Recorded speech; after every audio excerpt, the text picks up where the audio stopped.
positive thinking is crucial. Positive thinking, it affects our actions. It affects our lives, saints of God. And I've learned that when you have a negative mind, you will never live a positive life. When everything you think is wrong, when everything that you think is negative, you can never live a positive life. I thought about something and it makes so much sense. Do you realize when you have a flat tire that you're not going anywhere until you change that tire? What are you saying, Pastor Brooks? Some of us came to church literally with a bad mindset that can be styled as a flat tire. And until you change that flat tire, until you change that mindset, you're not going, can somebody say, anywhere.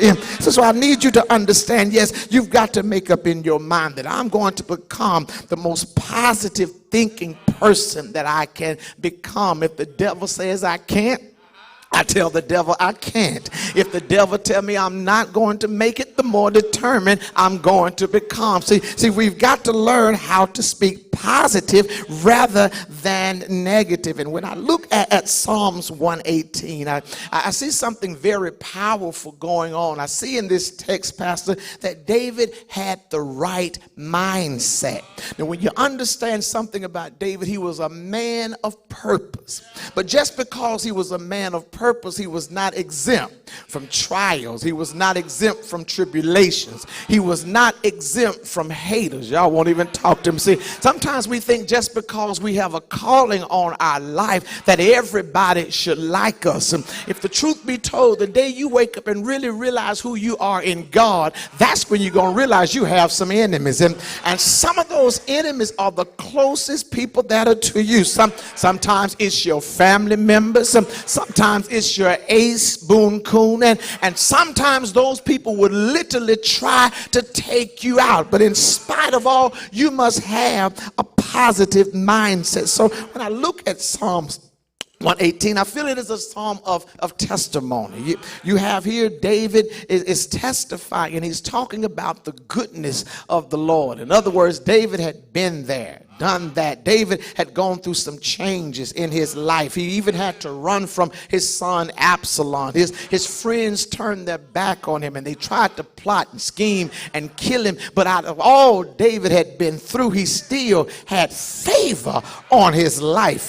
And do you all realize when favor is on your life, regardless of who forms the weapon, it's not going to prosper? When favor is on your life, what the enemy meant for evil, God will turn that thing around and he will work it out for your good. So I'm looking here at David and these group of people that knew something about the miraculous power of God. They knew something about God making ways out of no way. They knew something about God protecting from danger seen and unseen. He knew something about God being his very present help in his time of trouble. So I believe David said, I'm going to testify. I'm going to testify of the goodness of the Lord. And saints, every now and then you got to testify.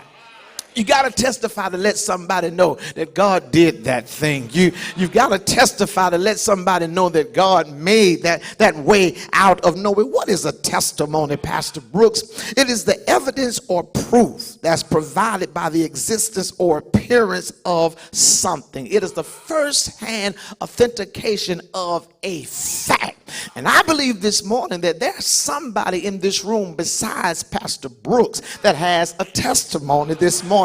You can testify for yourself that can't nobody do me like the Lord can do me. You can testify for yourself that he is a way maker out of no way. Somebody can testify for yourself that he is a bridge over troubled water. You can testify for yourself that he's your strong tower in your weakest hour. See, I need y'all to understand, because in this season, somebody's getting ready to testify.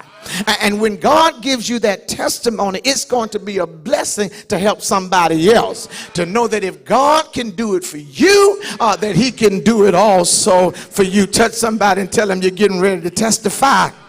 See, testifying is so important, Pastor Benton, because when I think about the word, it says, and they overcame by the blood of the Lamb and by the word of their what? Testimony. Do you know today that your testimony can help push somebody into their destiny? Your testimony can help push somebody into their tomorrow. So open your mouth and say, I intend to live